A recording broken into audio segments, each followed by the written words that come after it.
So I want all the engineers, Senro, malevo ka mo pati barangay ang Daddy Ray.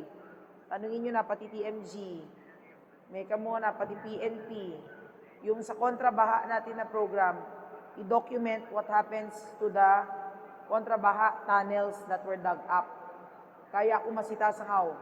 On video, pati TCIO. Lahat ng mga dinig nilang ganon, gusto ko makita kung anong epekto, kung merong epekto o wala.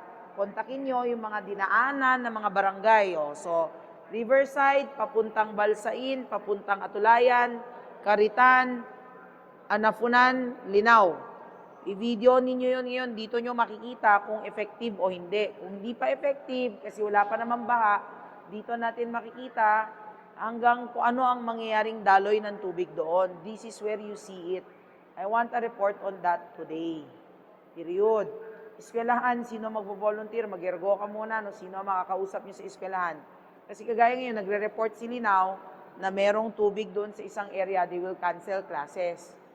Kidawan nung naagalan ng SDO to make a report, video presentation, and photo para yung next, alam natin, next na baha o next na typhoon, next na bagyo, alam na natin alin ang merong problema, alin ang kailangan pagtuunan ng pansin.